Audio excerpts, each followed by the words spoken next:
Idinaos kamakailan ang isang malawakang dialogo ng mga opisyal ng seguridad, lokal na pamahalaan at peace mechanisms upang muling talakayin ang insidente sa sitio Mahogany, Barangay Malinan noong November 24 kung saan 7 kasapi ng MNLF at MILF ang napatay matapos barilin ng hindi patukoy na armadong grupo. Pinangunahan ni Board Member City Jury Antao ang pagpupulong na dinaluhan ni na Police Lieutenant Colonel Jose Marisimangan ng Kidapawan City Police Station, Member of Parliament Muhammad Kelly Antao, DILG Cotabato Director Inisita Cunisala, Brigadier General Ricky Bunayog ng 602nd Brigade, Police Corporal Gerson Berey ng Cotabato Police Provincial Office, kinatawan ng 40th at 72nd Infantry Battalion, MILF Adjag at Mayor Jose Paulo Evangelista. Tinalakay sa dialogo ang paglilinaw sa insidente, kabilang ang salaysay ng survivor at asawa ng biktima, mga posibleng solusyon sa land dispute na matagal ng ugat ng tensyon sa hangganan ng Malinan at Estado Matalam,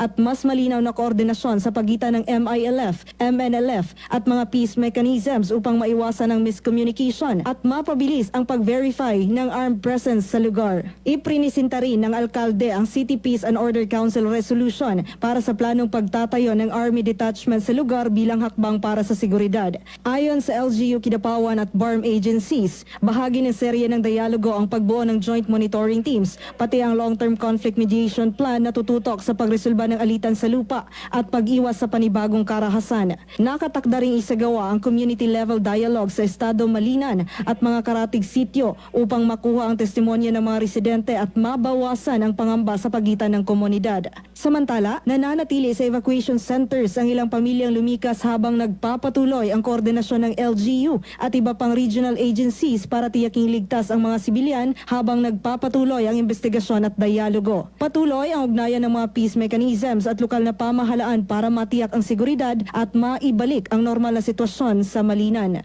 Joanne Oranyo, NDBC, Bida Balita.